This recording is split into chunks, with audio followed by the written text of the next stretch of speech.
Hey everyone, and welcome to the third episode of Keep It Open. I'm Aaron. And I am Mitchell. And today I just have to start it off, Mitchell. I have to start it off with, is it rude? Oh, please do. So do. what you got today? I'm coming out the blue with this one, okay? I didn't tell Mitchell about it beforehand, so he's gonna give me an honest reaction. Okay, so I went out to run some errands earlier this morning, and I cut through the grass to my car. And I stepped on a freaking landmine. So my question is, oh geez, is it rude not to pick up after your pet?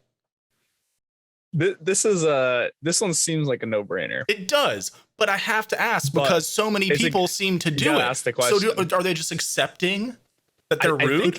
I think it's the shopping cart thing again. It's if nobody's looking at you. Nobody you're 6 a.m. You're walking the dog. You're a little tired. You didn't bring a bag, maybe. So it's almost like a Schrodinger's cat thing going on. Like if you're not being observed, then it's not rude. Right. Yes. I think exactly right. Exactly. Yeah. Right. Yeah. So somebody needs to start a startup around that. I feel that's what I'm saying, right? It's like neighborhood watch, poop forensics or something. Like poop patrol, man. Yeah, sorry. Listen, guys, we're a really highbrow podcast. We don't talk about poop often, but when we do, no, I'm just kidding. Yeah. Listen, we can do another one. That one was me more just ranting, but no, I think that's actually it, right? That happens all the time, though. It is. It's all the time. Every place I've lived, every neighborhood I've lived in since I was a kid up until my kind of young adulthood. It never fails. People just don't clean up after their animals. I don't get it. Now, does your apartment have the bags and the trash can and everything? Yes. They even provide. They couldn't make it easier, right? Like that usually takes care of it for the most part, but not always. I feel like that entices people more, right? It's kind of like, do it, it's almost like a pair of eyes, right? Like, because that little, the little stand with the bags and the trash on it. Yeah, it's kind of like it's probably looking works at you the first time. Probably works the first but time. Then after that, it's like screw it. Yeah, it's your second, third week in the apartment complex. You're like, well, no one's watching.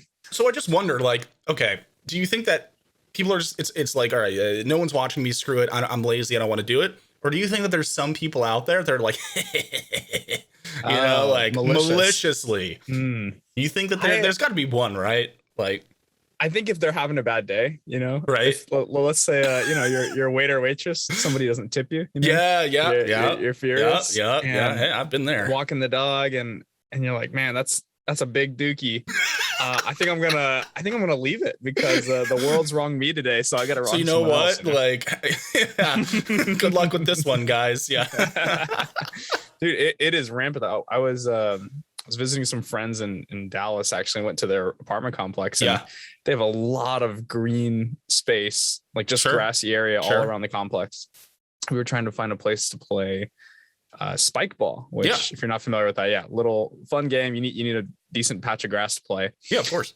And the best place we could find probably had, and if you're familiar with spike ball, you might need 20 to 30 feet of space in sort of a circle. Right. It's a big space. It's not huge though, and we were kicking away the poop that was there, and it was God. We found 10 to 15 just in that area, and that was the cleanest place we could find. And that's insane. The rest is just everywhere. Yeah, and it's a hard thing to track, right? Because unless you catch someone doing it, you can't, like you said, you don't have a. It's not enforceable. It's it's something that there should be a law around. I feel. Yeah, but it's wild. So listen, guys, if you don't pick up your pet's poop, okay, you're a sociopath. All right, I'm just gonna throw it out there. You gotta pick it up. Start doing it. It's rude as hell. All right. Is that worse than littering? I think. It's tough, right? There's some people who would say, well, the dog's poop is gonna turn into fertilizer, right? In 2 to 4 weeks. I think it's separate, right? So not cleaning up after your pet doesn't adversely affect the environment. Inversely affects the people's environment around you, right? But littering, bro, we can't even do an is it rude about littering. It's It's just rude. There's no debate. That's universal. There's That's no universal. debate. Like, if you are driving and you throw something out the window of your car, I don't care what your excuse is, that's rude. All right? Like, end of discussion.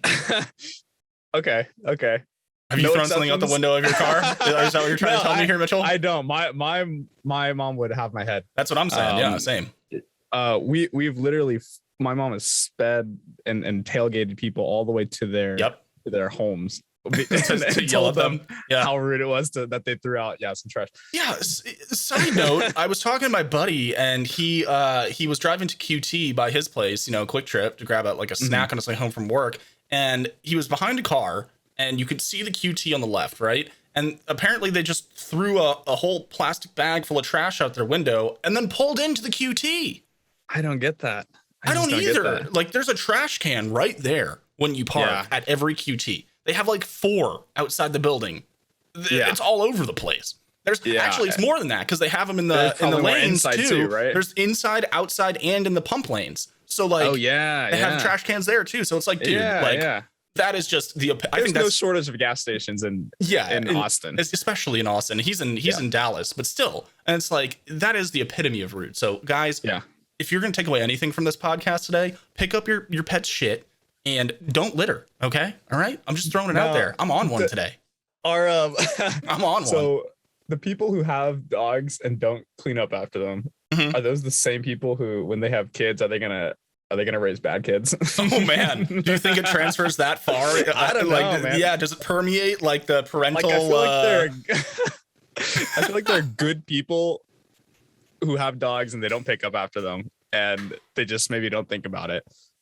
I see your point. I wonder how that translates to. I mean, even the care, even the care of that dog, right? Like, is it one of those things of like, oh, my dog's been throwing up a lot, I guess I'll just get him to the vet at some point, Yeah. Is it where is the line, right? Is it just when it comes to cleaning up, or is it deeper? I don't know. I don't know. I don't want to put everybody in a box, man. I don't want to do people who clean up after the pets and people who don't clean up after the pets. It's too much of a generalization. Listen, too much of a generalization. We'll leave it up to you guys. We're going to keep it open. We're going to move on. We're going to leave it up to you. Keep that one. Comment, tweet, let us know what you think on this one, because we clearly have some very strong opinions. Me especially. We need to know the reasoning. I need to know. We need outside opinion. We can't live in an echo chamber. Yeah. No, we can't. No, we can't. So today, the real meat and potatoes of the podcast today is, I want to talk about Inspiration4. Mitchell, are you familiar? I'm familiar with the name. You'll have to tell me and fill me in on all the details. Let me tell you what I know first, okay. and then you can awesome. round it out. So I believe it's a SpaceX launch. Yep. Where they launched the first 4 civilians into space. Yep. They ate pizza. Yes. And and I think that's about all I know. I don't even know if they've landed yet. Have they come back? No. I believe that they return. It's either today or tomorrow. I have to double check actually. So nail on the head. It is a SpaceX launch, Falcon 9 rocket, I believe, if I'm correct. With the Dragon capsule is the name of the pod that the actual civilian astronauts are in. So the first thing I'll say is, if you guys are interested in this, there is a weekly docuseries that's being added on Netflix. It's called Countdown, the Inspiration4 civilian mission or something along those lines. And they, dive into the different crew members and everything behind it. But to give you guys a high level overview, 4 people, it's Jared Isaacman, the commander and benefactor, and then Haley Arsenault. She's a nurse at St. Jude's Children's Hospital, and she is a bone cancer survivor. And then Chris Zimbrowski, he won the raffle during the Super Bowl last year. Oh, wow. And he was selected for a seat. And then Dr. Cyan Proctor. She's a geoscientist, explorer, and science communication specialist. So all these people were, aside from Jared, were not chosen at random, but they were kind of like winners of good fortune. Exactly. They, and from what I read, it was the first one at least is a fundraiser. Yes. Right. So they're trying to raise $200 million for Okay. Wow. St. Jude's Children's Research Hospital. Um, Wow. the commander of the mission, Jared, actually, he is a very successful tech entrepreneur. He donated the first 100 million himself. Oh, Jesus. Yeah. Yeah. So, I mean, Jared's got bank. But yeah, so I mean, listen, we can definitely unpack this a lot more, but I'm a total nerd.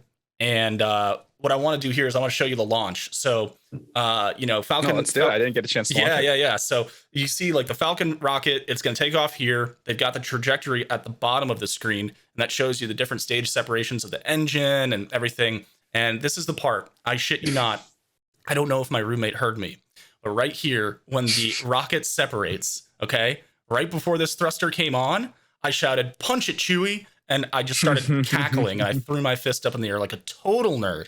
But you're a total nerd. I am. But it is so cool. I mean, it is insane that we are witnessing this in our lifetime, Mitchell. Like, civilian space flight.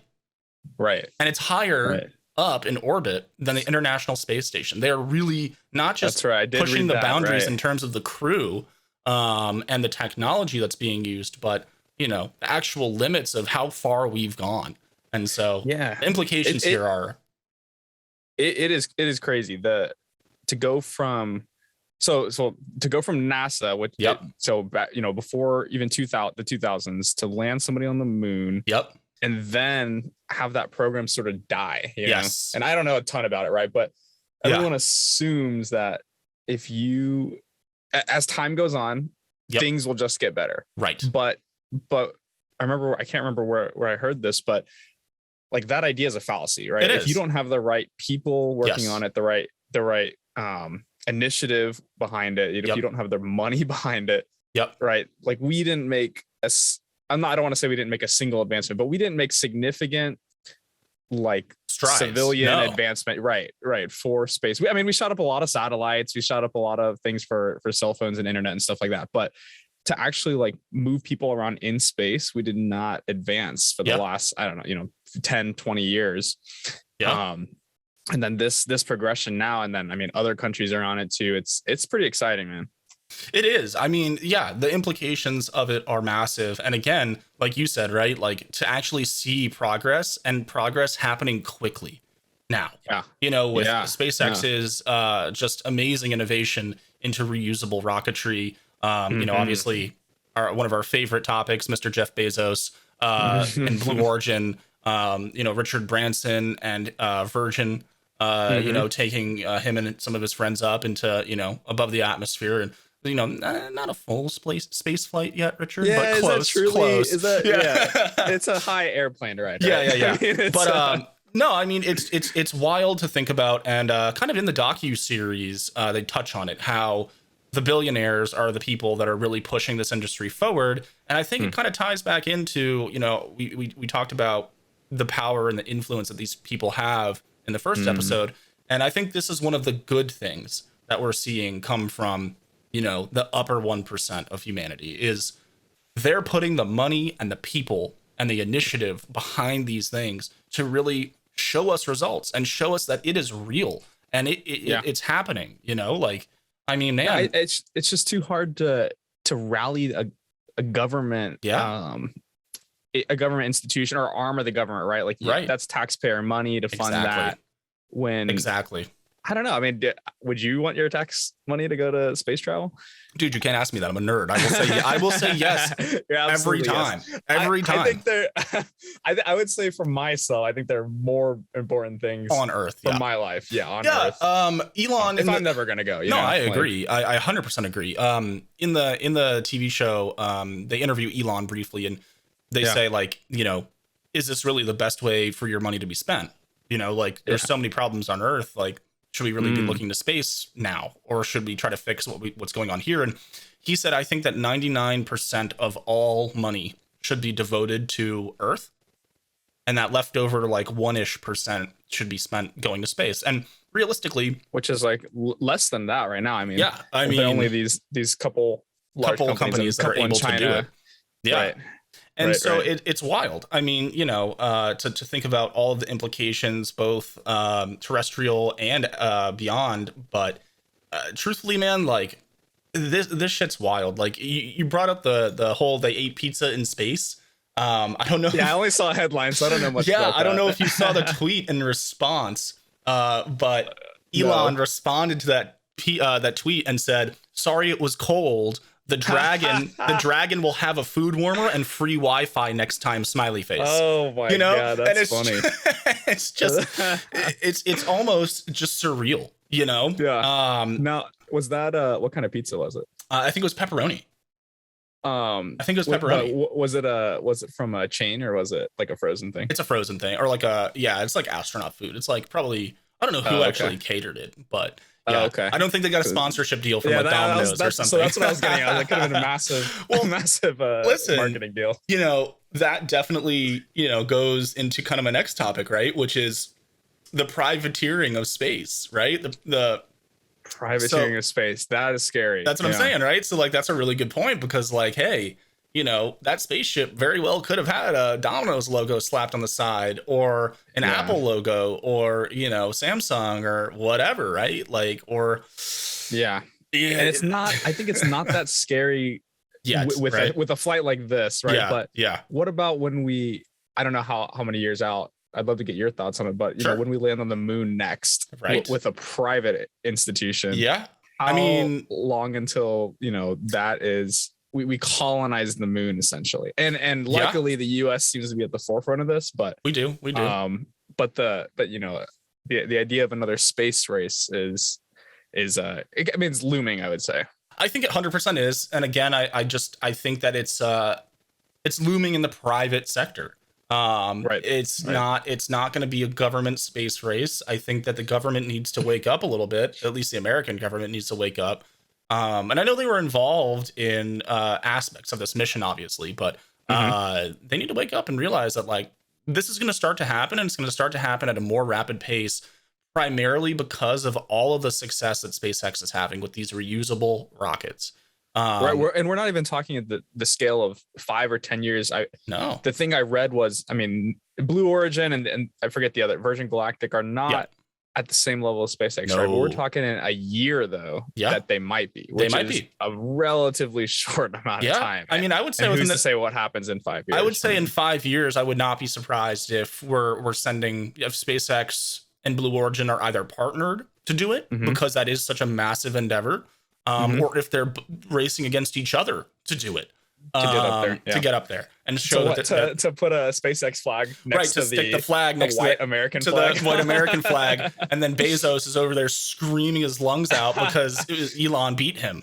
Obviously there's a lot to unpack with it just within that statement, but I think that it's it's something people need to start thinking about and paying attention to, because there's going to be a lot of politics that start to come into play here outside of American aerospace, right? Like SpaceX is the leader in the world right now, but I'm sure that China and Russia and I'm sure that they are paying attention to this and probably have something cooking. Definitely. Yeah, they're not just going to let us take over. No. Would you go?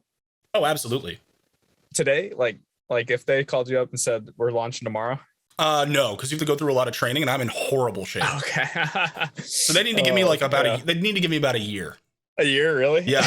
So they had about a year, if I recall correctly. The crew. Okay, so they had a year of training. Yeah. Yeah. So they were on not really a diet, but they were on a pretty strict workout regimen, and they hiked up Mount Rainier. They did like a 9-hour straight hike. Kind of a team building physical experience. They went through the centrifuge. They went into fighter jets and pulled like up to 8 Gs. They really went through some training. And then, from what I saw in the documentary, they really had to learn a lot about the manual operation of the Dragon space capsule. Right. Because there's no captain, right? Or a pilot rather. No, there is Jared. Is there? Yeah. So there were 4 civilians, 1 pilot. So he is trained as a pilot. Yep. He flies fighter jets and everything like that. And he was extensively trained in the piloting of this craft, but it's mainly autonomous. It flies itself. Well, you said it was Jared. That's one of the Jared Isaacman, civilians who was on there? He's the one. He's the commander and the large benefactor of the charity and of the mission. Yeah. Oh, okay. Mm-hmm. Oh, I wonder if you can even call. Is he a billionaire? He is. I wonder if you can even call billionaires civilians. I Well, feel like that's another debate, right? That's another debate. I feel like it's a different. It feels weird to call them that, right? What do we call him? Royalty? I don't know. Do we call him? Do we call him like gods? Lord Jared? He It's seems like a pretty down to earth guy for the most part. Civilians are relative to military combatants, right? Yeah, like the military. So, yeah, I think that's if it's we're a using broad that term. categorization. But I'm glad you brought that up because I was telling my mom about it. And I was like, yeah, have you seen the first civilian space flights happening? She's like, oh my God, who's going? And I was like, well, so Jared Isaacman, he's the commander. He's a billionaire. And she's like, oh, okay, of course he is. And I was just like, I was like, yeah, okay, wait, maybe you're right. Like, is civilian the right word? Because like Haley Arsenault, the nurse, she's a civilian. That's a civilian. Yeah, through and through. And no offense to Haley. It's and then Chris, I believe I think he works in engineering, aeronautics. Okay. Something like that. Okay.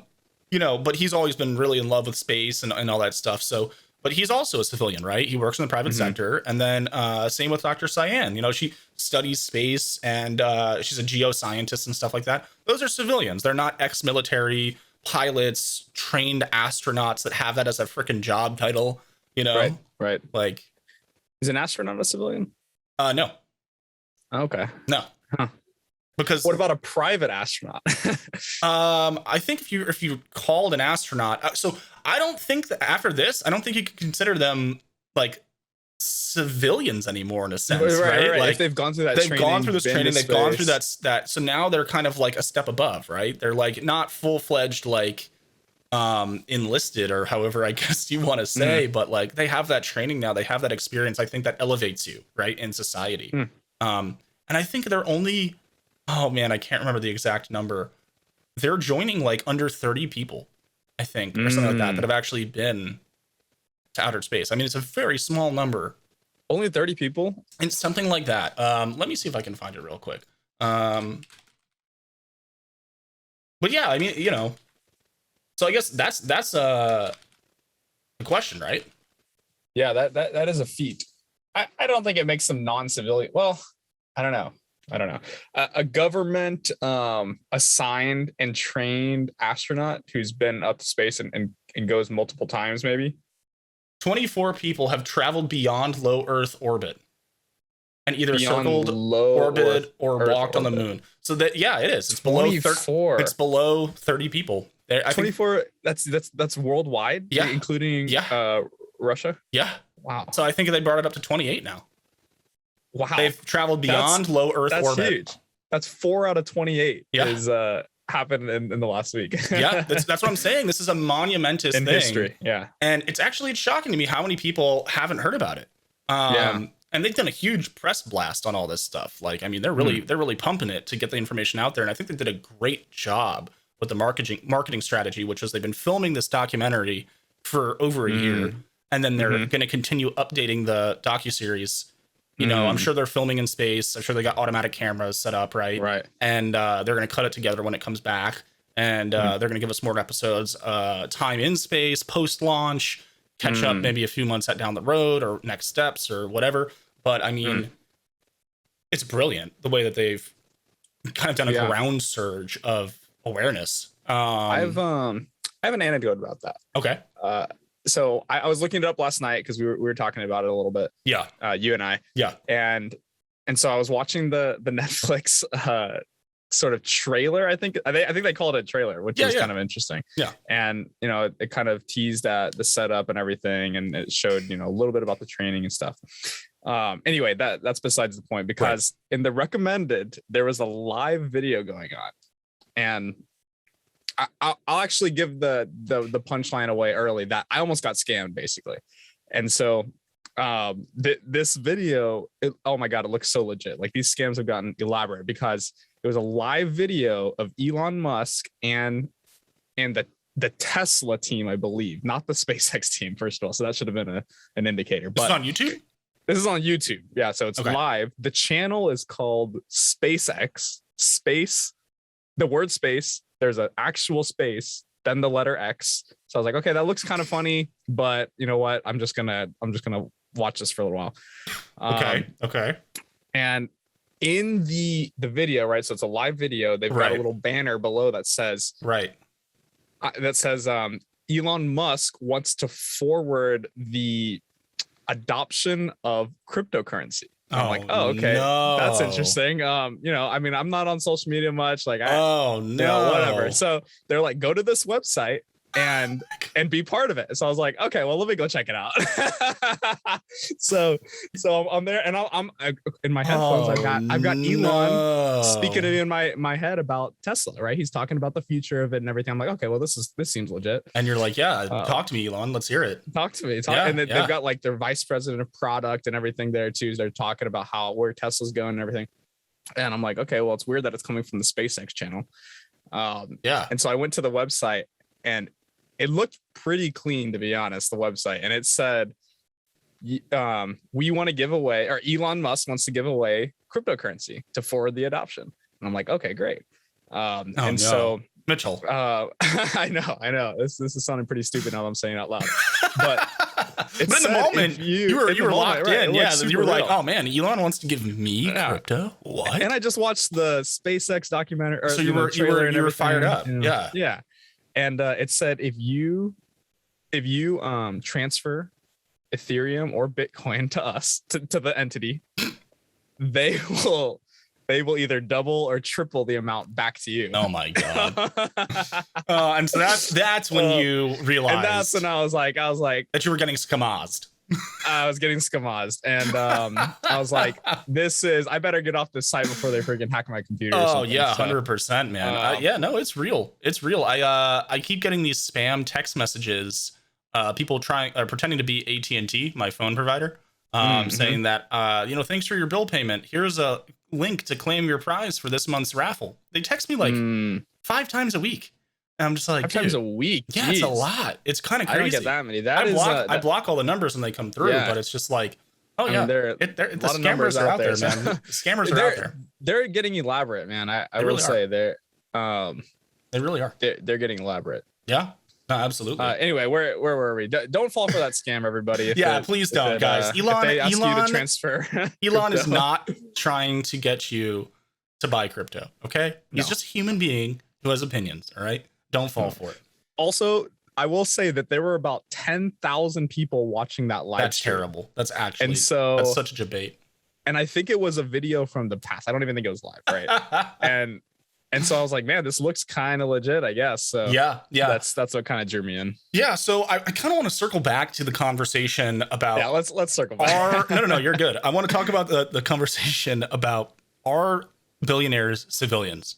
Is that a fair assessment of someone who's attained that status? And the one thing I want to throw out here, and I'm gonna pull up the clip here, is so take a look at this. So this is the previous launch crew that went up before Inspiration, and look at them walking out here, right here with Elon. They walk out of the shuttle bay, and they all get into Model X's, and then they're shuttled to the hangar in Teslas. So it's like, I don't want to say some like Empire type stuff. I know I've referenced Star Wars twice now, maybe 3 times. But like, it's starting to feel like that massive wealth and that influence and that power and that ability, right, is becoming more and more like, not a monopoly, but it's like a micro universe within our civilization, our society. You know what I mean? Like, to be the guy, like to be Elon, you own Tesla, you own SpaceX. So you shuttle your astronauts to your rocket in your electric cars. It's right. You know what I'm saying? Like, it just, right. And then if it's on the base and he potentially uses the Boring Company to, tunnel and whatever, you're driving on your own roads that you created. His engineering. Yeah, exactly. I mean, it doesn't stop there, right? He has more than just SpaceX and Teslas, Right. Well, it's just I think it's just history. It's the typical case of some kind of vertical or horizontal integration. Is that what it's called? I think so. Or yeah, whatever, for monopolies. So I mean, it'll get scary once there's a fleet of shuttles and Right. like a fleet of shuttles ready to take off. And then the music starts playing, right? Dun, dun, dun, dun, what's the difference between that and the Imperial Army, right? And then Elon walks out with Grimes, and they've got like Tesla and SpaceX like lightsabers, and they're just like, "What's up, bitches?" Yeah. So I mean, again, I know I'm going to reference this a lot. In the documentary, they show the Kennedy Space Center's launch complex, right? Which has been kind of, SpaceX has been living there doing that. But this whole area in Florida, it's just this massive complex, massive, chunk of land.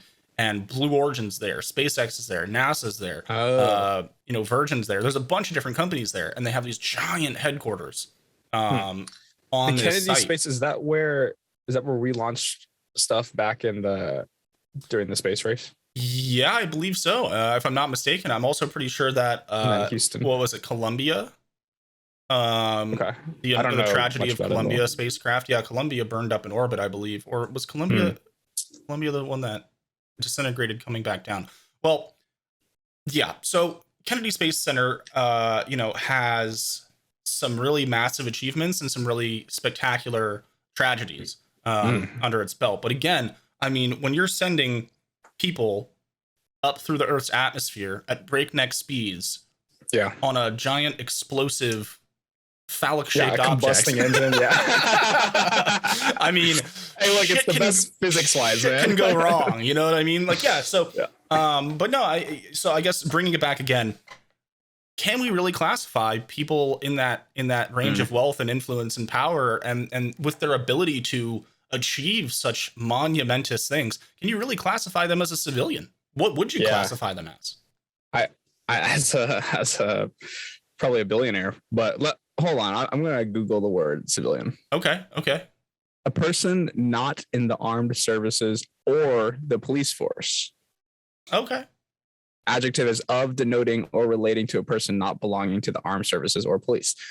So armed services or police. So I guess in that case, yes. But I think what we're talking about is a little bit more like socio-political standing, right? We're talking a little bit more about like in society. Right. When you say the word, become a socialist podcast, Aaron? Yeah. When you say like socialism podcast, fuck it, man. Whatever, that's fine. Let the Reddit frogs call us socialists. I don't care. Yeah, no. So I mean, I guess I'm just getting at like, and I'm not. There's no like. I'm not saying this in any kind of like demeaning way, like whatsoever. I honestly am just truthfully impressed, more so than anything. Yeah. Like this is the kind of stuff that I want to see billionaires spend money on. Obviously aside from like helping the environment or Elon's doing a lot with clean energy and stuff like that. That kind of stuff to me, like we have to invest in space. We have to invest in the next level of travel, and so I guess what I'm kind of getting at is like, I don't think of them as civilians. I don't think of them as civilians. I think when I think of civilian, I think of me and you, my parents, non-military, not in police force, not, anything along those lines. But, Yeah, I think billionaire is probably a good one. Yeah. Ultra wealthy, ultra powerful, ultra influential as well. Yeah, I do think. I mean, they're like celebrities in their own right too. True. Very along true. With being wealthy, and they're, they did the work first, then became celebrities. Whereas some celebrities are very famous and then maybe do some social work afterwards. Some work after, yeah. I don't know. I mean, I'm not sitting down at a table with Jeff Bezos or Elon Musk, having a beer or anything. So we're just in different classes, man. That would be wild. It's just it's the hierarchy. Elon's definitely the guy that I would love to have a drink with. That'd be a great day. That'd be a great day. Yeah. I don't know, man. I feel like I wouldn't even ask the right things, or I think that most of the things he shares a ton, online. I don't even think that I would listen to. I don't even think that I would ask him anything crazy. I think that I would just I just chill. I just have a couple drinks with him and just what is he like as a person? What is his MO? Like what's his real personality like? What are his kind of thoughts on like pop culture? Like, does he watch any TV shows? Does he have time to watch TV shows? Does he play video games? No way, dude. Like, he probably plays video games. I bet he plays. Oh, he definitely plays video games. But you know, I wonder if he's out there on the like playing against 12-year-olds and stuff. Oh my god, yeah, and just like smacking them in Fortnite and being like, amazing. But do you think he's good though? I can see Elon being pretty decent at video games. Yeah, 100%. Yeah. No, I think so too. I could also see Elon something where he talked about it. I could see Elon playing MMOs like World of Warcraft or like Final Fantasy 14 and just being like, I'm a level 80 paladin. You know what I mean? Like I could totally see Elon being a total like MMO nerd, but that's because I am too. So, you know, again, flying my nerd flag high. Yeah, man. So yeah, go ahead. I was kind of gonna go back to you go, or one of us going to space in general.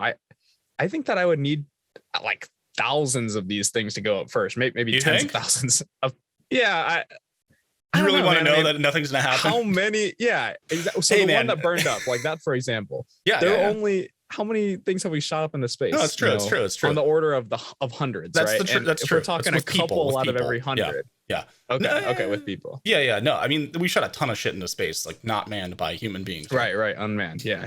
But no, I mean, I see your point. I don't know, man. For me, like, I could think of the risk. Yeah, I could think of a lot worse ways to go. Like, that's true. If my legacy is like, bro, did you hear Aaron went to space? Oh shit, what happened? Oh yeah, they blew up. Yeah, they blew up.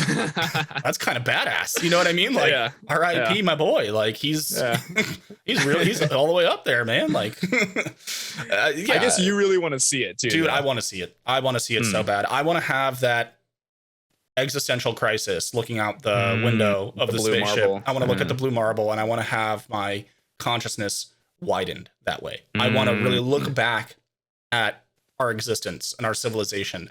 And think about the history of the Earth and all that's happened on this floating sphere. Yeah, and then look the other way. And then look the other way. Infinite, just darkness and unknown, and little twinkles of stars and that have died billions of trillions of years ago, and the light hasn't reached us yet. You know, and just to stare into that void and that expanse and really just sit there with it and acknowledge that I'm in it and it's real. And the knowledge of the universe is so hidden from us. Like, it is just so beyond our grasp to actually sit in that unknowing and sit in that mystery and like feel it. Dude, I'd give any price. I don't take my left hand. Really? Like, man. I think that's like, it's probably unrealistic because it's probably going to end up being pretty expensive to go unless you're chosen like this for a mission where, I mean, they didn't pay a dime to do this, right? This was a publicity, a fundraiser, a whole lot of stuff, right? But I mean, it's probably gonna be pretty expensive. But I think that by the time you and I reach retirement age, so what, 40 years ish, give or take, I think that it'll be, you go and you book a ticket and you can sail around. You can sail around the Earth in a capsule for a day. Yeah, and reland. Or maybe even a few hours. That too. I mean, it'll probably be on the order of, I mean, it won't be too bad. It'll be probably a couple $100,000 for a ticket, and then a couple 100,000. Yeah, I mean, but you know, when we're that age, hopefully this podcast is taken off by then. So guys, please help us get to space. I will drag Mitchell kicking and screaming, and I will film the whole thing for you. And it'll be great. Selling me a little bit. You're selling me a little bit, but I guess that does entice me. That just seeing that, some people are just going for the views. I would definitely post it on Instagram. Oh yeah. No, that's free clout. Even if you're 60 years old, that's free clout. Yeah. Well, have the most poppin' Instagram for a 60-year-old. By that time, 10,000 people would have gone already, you know? Yeah. And so again, it's like, is it end up becoming something that's just so commonplace that, like, I don't know, man, does this happen in our 40s? Does this become a thing that we can do in the next 15 years, 10 years? Or is this, again, is this a little further out? Is this like a 40, 50, 100-year thing? I truthfully think that the trajectory we're on, it's going to come faster than later. And what's the... Yeah. Go ahead. No. What's the... So each of these costs millions of dollars to put on. I think on the order of tens of millions, right? Like it's somewhere around 40 or 50 million, I think, to do one of these. I don't know if that includes the the marketing and Oh everything no, it's too. more than that. Okay, but what's the limiting factor here? Is it just the So technology to build these things? Like we don't have the infrastructure in place yet. Like why can't we just crank out? Why aren't we cranking out like 10 of these launches every month? I mean, listen, so right now this is still incredibly expensive. We definitely haven't reached a point of like, Yeah. so flying on a plane back in the day used to be it's never been like monumentally expensive because the barrier of entry is just lower, right? We figured out aircraft, we engineered the hell out of them, and we, Boeing 747s and so on, whatever, all the different types of aircraft that you have. You got to fuel them, you got to pilot them, you got to maintain them. Like it's a pretty low barrier of entry. You have, your tower control people and your stewardesses, and I mean it's a business. Like that is a functioning business that can make money, and the risk is relatively low. It's like cars. Like cars they were expensive when they first, came out because mass production wasn't really kicked into high gear yet. But again, like this barrier of entry is just a lot higher, so right? much higher. It's just so much higher. So what I'm trying to explain there is like, even in 20 years, I think it's still going to be really expensive to do this. So what I think is going to happen is another breakthrough in aerospace. What I think is going to happen is actual fucking spacecraft. That's the only way, because this is unsustainable, right? Like we're not unsustainable, but it's not scalable. Like the Dragon capsule, it's super tiny, 4 people on a giant ass rocket getting yeeted into space. The next step is a 100-person vessel, a 500-person vessel, a 1,000-person vessel that lifts off, and like some Star Trek shit, some Star Wars shit. Again, that's my 4th reference today. That is the next step, right? That's where we're heading, because you can't, the way that our rocketeering is right now, you can't really get much more than that. 4 people is a pretty good payload, but look at the size of the rocket compared to the actual size of the Dragon capsule. I mean, that shit's 98% rocket. Right. So that's 98% of the structure is propelling the remaining 2% and the passengers into space. So what if you reimagine that, which I'm sure SpaceX is already fucking doing it. I'm sure they have prototypes and they're working on it. Like reimagine that structure. All 100% of the structure goes to space, and all 100% of the structure comes back. What's the end game? Is the end tourism? Probably to start. Okay. Probably to start. I mean, SpaceX is all about, Elon's mission is to make human beings an interplanetary species. So I think it's kind of whatever is attainable, right? I think that some of the missions would be science-based, research-based. I think that tourism is a really freaking good way to just generate revenue, depending on if the cost of launch isn't that high, right? Right. But I mean, theoretically, if they can develop a craft like an airplane that at that point just needs fuel, pilots, stewardesses, launch control crews, runways, whatever, then the barrier of entry comes skyrocketing, no pun intended, down. And then it's feasible, right? Then it's no longer, oh damn, this is a multi-million-dollar show we're putting on. Then it's like, this is a business. We can operate this. We can run this, Yeah. Now the Inspiration4 went significantly higher than the Bezos one, right? Oh yeah. The Bezos one was, you could see curvature and everything, but you were not above the space station, right? So they aimed Inspiration4 is above the International Space Station. The Inspiration, but not Blue Origin. Right. Yeah, the flight plan was aimed for 575 kilometers, which is 357 miles. And they reached 357 miles. Yeah, and they reached an altitude of 364 miles, and they surpassed. What? They surpassed STS. They surpassed STS 125. And what was that? That's the space station. Yeah. So they were just below the highest crewed space flight in 1999. Wow. that peaked at 380. So they were almost there. It's been Wow. 22 years since someone's been even close to that height. That's insane. Yeah. I'm just looking on Google Maps here just so I can try to fathom this. It's like the distance from LA to the Golden Gate Bridge.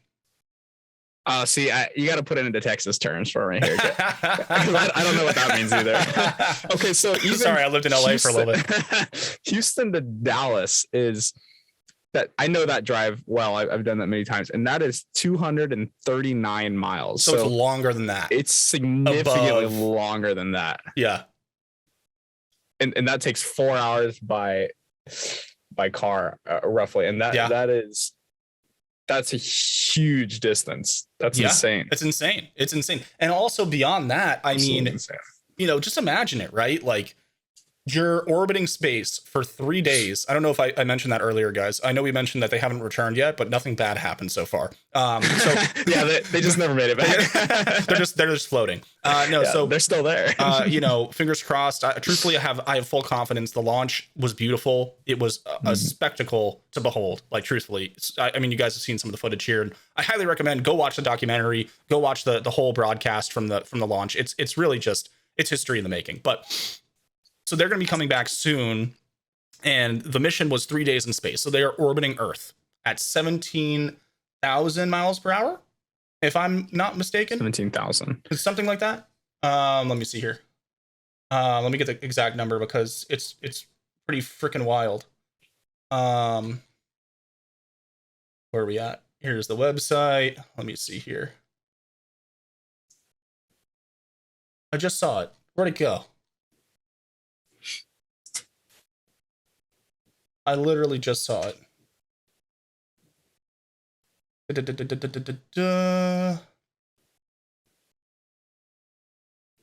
Yeah, 17,000 miles per hour. So they are hurtling around Earth at 17,000 miles an hour, completely weightless and 0G.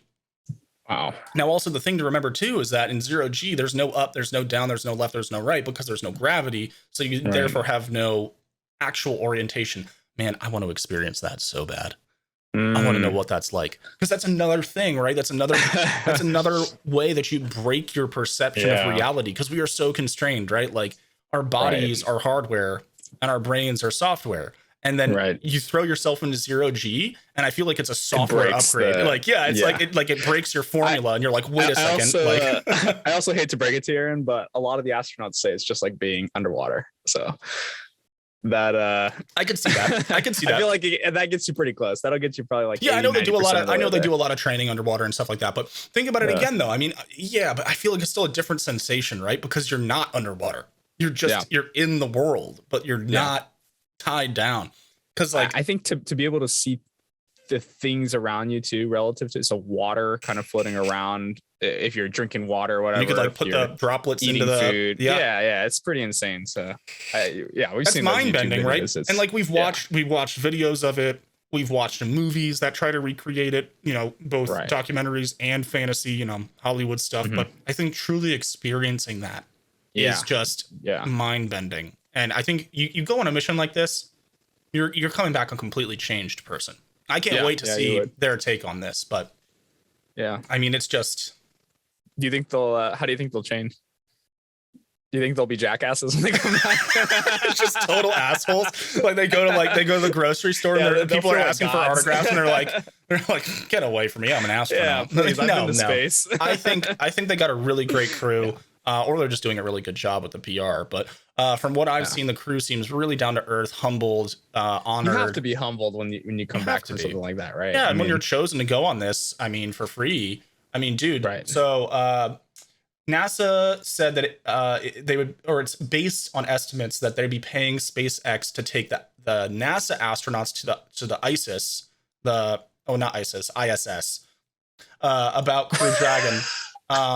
It was about 50 to 55 million per seat. Wait, what? 50 to 55 million dollars per seat. Wow. Yeah. So that's like a $200 million mission. Yeah. Yeah. Wow. Yeah. Wow. Yeah. That's That's insane. So again, right, like that barrier of entry is unattainable. And that's why, this was done with the charity awareness, and it was a big promotional thing as well. Because when you're going to spend money like that doing this, you gotta tell people about it. And why not also raise money for a good cause? I mean, they're raising $200 million for charity. And so I think, I'm not really sure exactly how the financials are working out.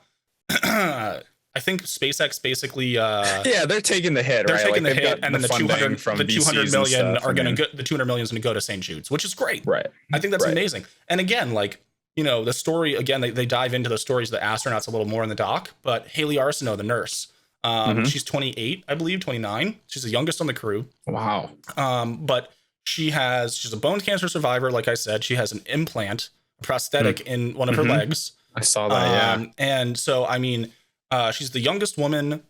It has a prosthetic. Like, she's breaking a lot of boundaries in terms of firsts in space. But at the same time, like, that is a civilian. That is a normal person in a sense, right? Like, she's a cancer survivor. That's huge. But she's half cyborg. So yeah, exactly. But no, I think that her being a spokesperson for St. Jude and the charity being for St. Jude, I think is a really good call. I think that was a great decision, and I really support it because it shows, that cancer is beatable. It shows that, especially childhood cancer, like she beat that thing down, and look at her now. Yeah. She's in space. No, she's in space. And so it is worth every penny we can throw at that research. It's inspiring. Because it is. It's super inspiring to think about the future and, And that's not to get philosophical. Maybe we're thinking about this we get philosophical all the time, dude. Like but that's an earthly problem, right? That's a terrestrial problem. It is. And we're on these sort of, we're mixing the, space problem that SpaceX is solving, and then bringing awareness to this more terrestrial problem.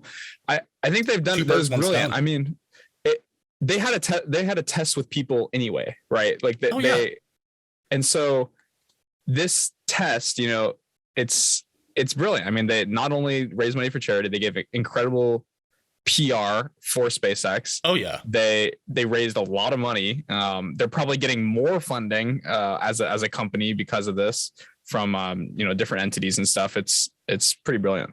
Yeah, and for them it's just a test, right? And they have to test this anyway. So it's like, we had to send people up, we had to test civilian space flight, so. not super highly trained astronauts that have been prepping for years and years and years for this. No, but I mean, so, again, right, another barrier is that it's not just fueling the rocket, building the rocket, shooting the rocket, all the people on the ground and all the teams that go into this. A lot of that money is spent training them, so that's another huge barrier of entry aside from the actual engineering aspect of it. And logistical side, it's, you literally have to train these people to do that. So again, I think that by the time you and I may have the opportunity to go, it's going to be like taking a plane. Yeah. It's going to be like buying a ticket, packing a bag, going, onto a giant structure that, think of it like a cruise ship going to space. And you probably, I hope they get the boarding right, because the airline still can't get that right. Yeah, for real. But you probably dude, no. And I mean, theoretically think about it, right? Like, what's the most realistic thing? And if we're talking like space tourism, I think that's it, right? You build these massive spacecraft, like the size of a cruise ship that has, entertainment and all kinds of, you got restaurants, you got pools, you got bars, you got nightclubs, you got theaters, you got a water park on the back of the thing, and you got like Carnival Cruise Lines. Hey guys, we're looking for sponsors. No, I'm just you have all those amenities, and then you do some crazy architecture, so there's lots of visibility, right? Yeah. And you go up and you go around space for 4 days. And you vibe. You get drunk in space. You have a burger in space. That'd be amazing. Propose to your wife or your fiance or your boyfriend or your husband, whatever. You can you imagine? That'd be insane. And that's what people said about the Titanic when it happened, right? I mean, and other big. I mean, granted, we don't have that kind of thing on planes right now, but How long until we get the the Spirit Airlines of space travel? Like the shittiest airline out That there. doesn't, we don't get Spirit Okay, Airlines. nothing wrong with Spirit. If anybody who works or takes Spirit, I've taken Spirits many times in my life. It's dog shit. Screwed over I'll be honest. most by It's Spirit. dog shit.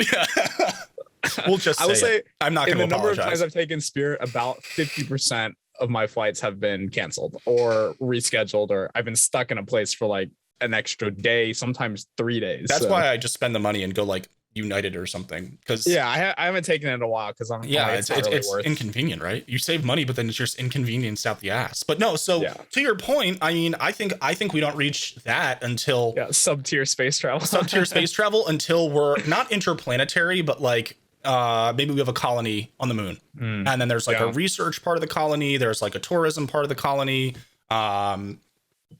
Or, you know, even looking beyond that, maybe we colonize Mars and we actually fully colonize the moon and like have domes and like you can go live and work on the moon. Then, you know, to that point, do you think, oh, hold on. I think I lost your audio. Can you still hear me? Yep. Run it back. Okay.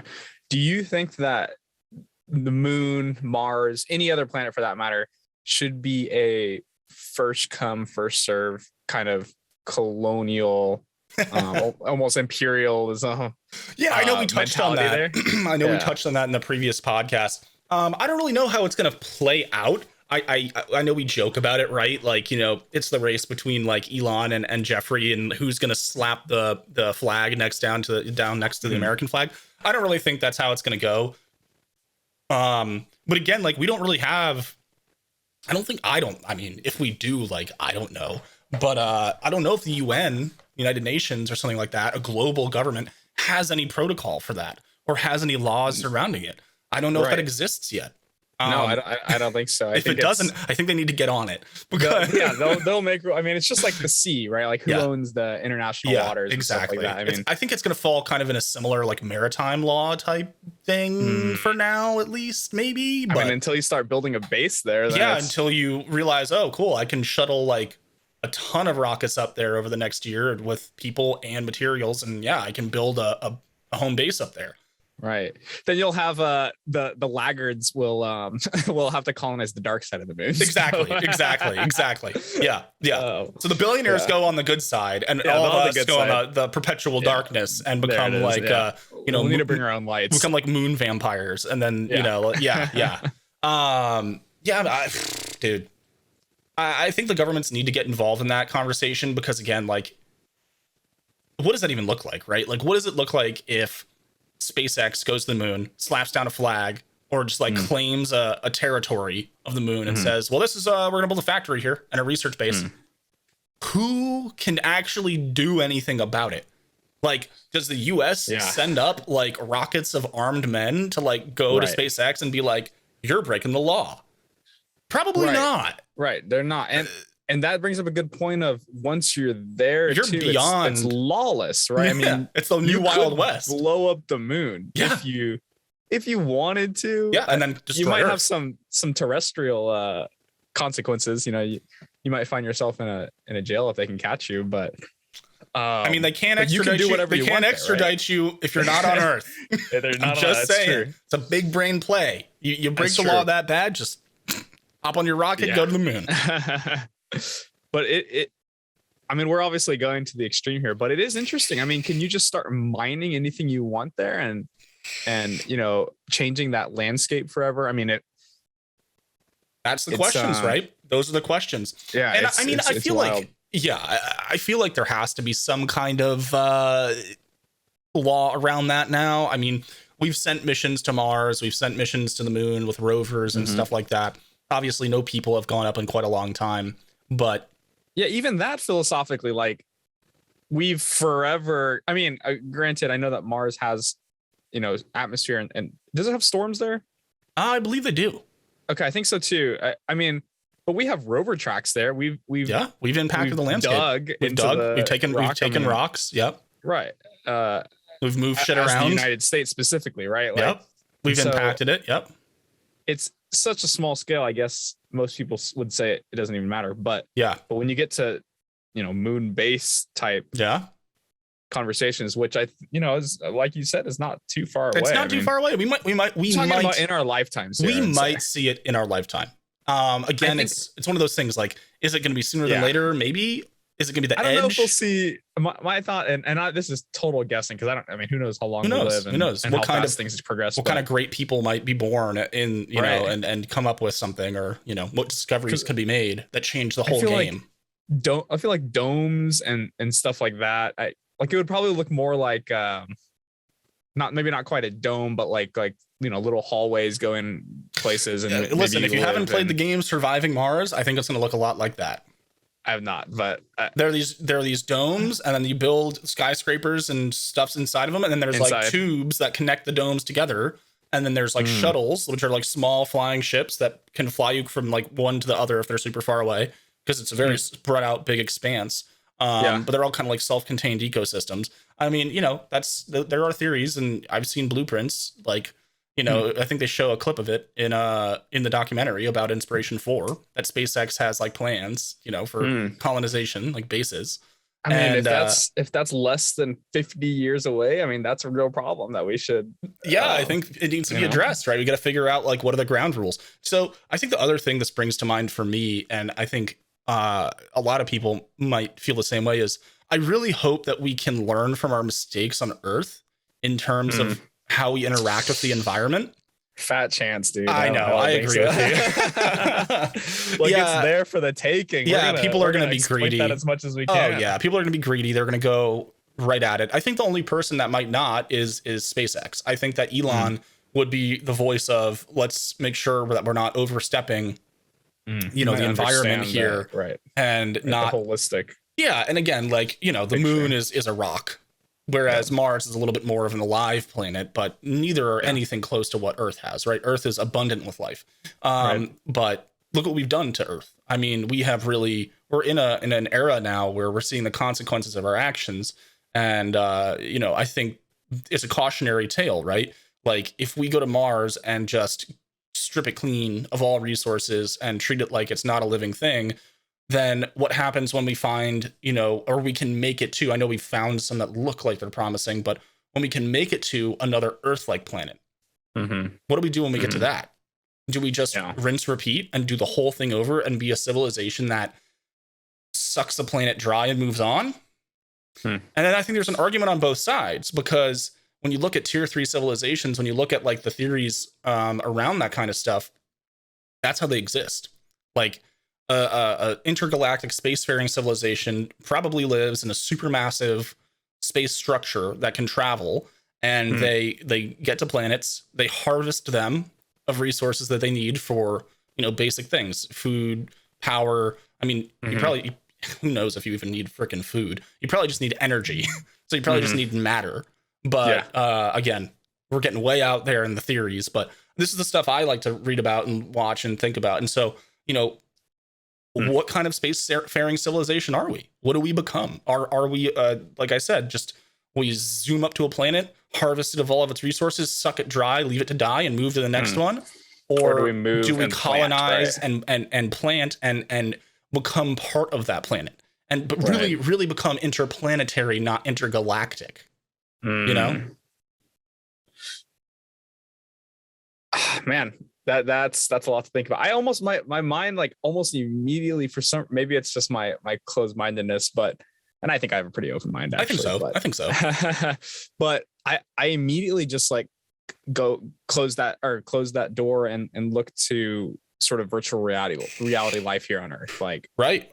I think I just don't think we'll make it that far, because to make it to a planet, right? That's thousands of years. Einstein always said we'd have to figure out how to travel faster than the speed of light. That's thousands and thousands and thousands of years away. If we even make it that far. I just don't think humanity makes it that long. I don't think so either. I think a much more realistic scenario is we colonize our solar system where we can, and then we basically build a new Earth, like a giant mechanical space station that's like the size of Earth.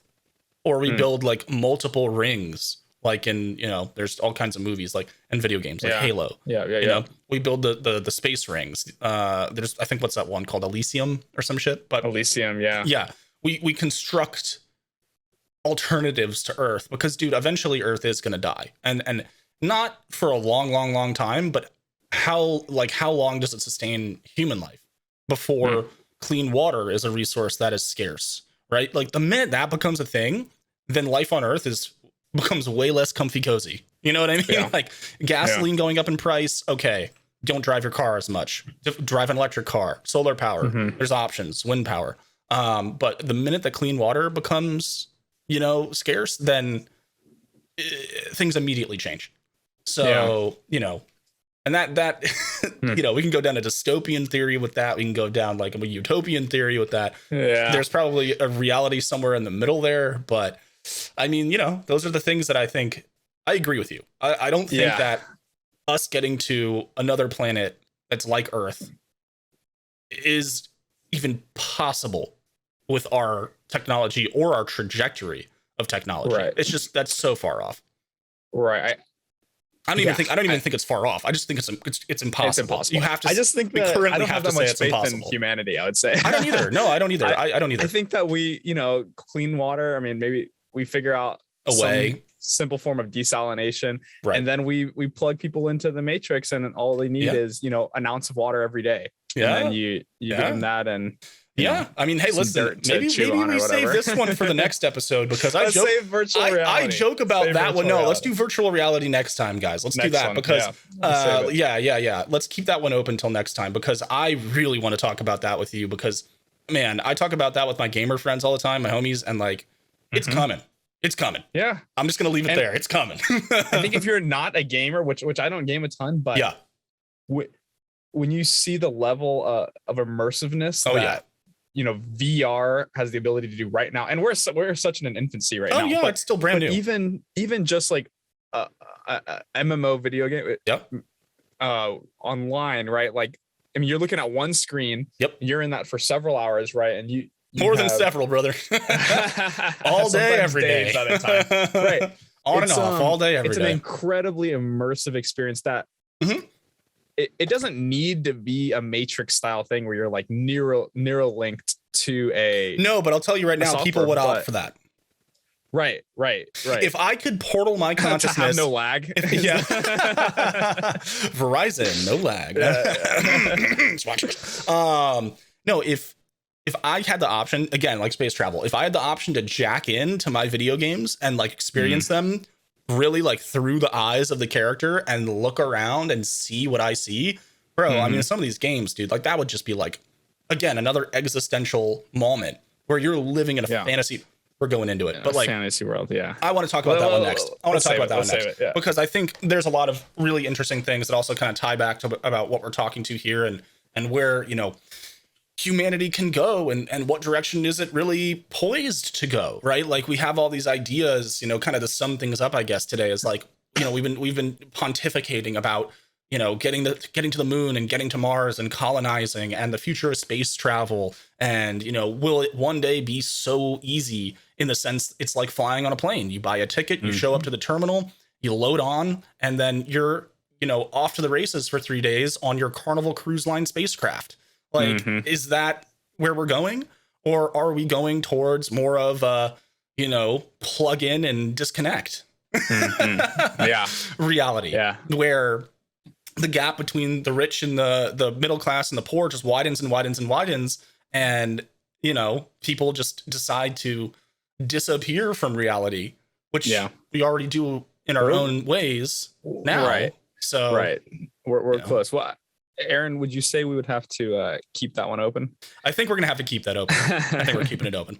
Guys, thank you so much for joining us today. I had a great time discussing this, Mitchell. Good talk. This was a great talk, man. Dude, I could keep going for hours about this. Guys, if you enjoyed the video, make sure to drop a like, subscribe, follow us on social media. Once again, I am Aaron. And I am Mitchell. And we'll see you on episode 4 next week. The Keep It Open podcast. We're going to talk about virtual reality. Thanks, guys. Thanks, everybody. See you later.